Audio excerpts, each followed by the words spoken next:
আরেকটাও বলছি যে এখন থেকে কোনো শিক্ষা প্রতিষ্ঠান, হাসপাতাল ও ধর্মীয় স্থানে 1 কিলোমিটারের মধ্যে কোনো মদের দোকানের লাইসেন্স দেওয়া হবে না।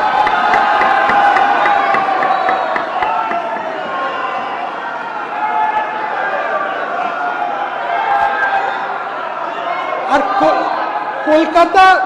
কলকাতা পৌরসভা ক্ষেত্রে এই লাইসেন্স দেওয়ার ক্ষেত্র ন্যূনতম দূরত্ব হবে 500 মিটার।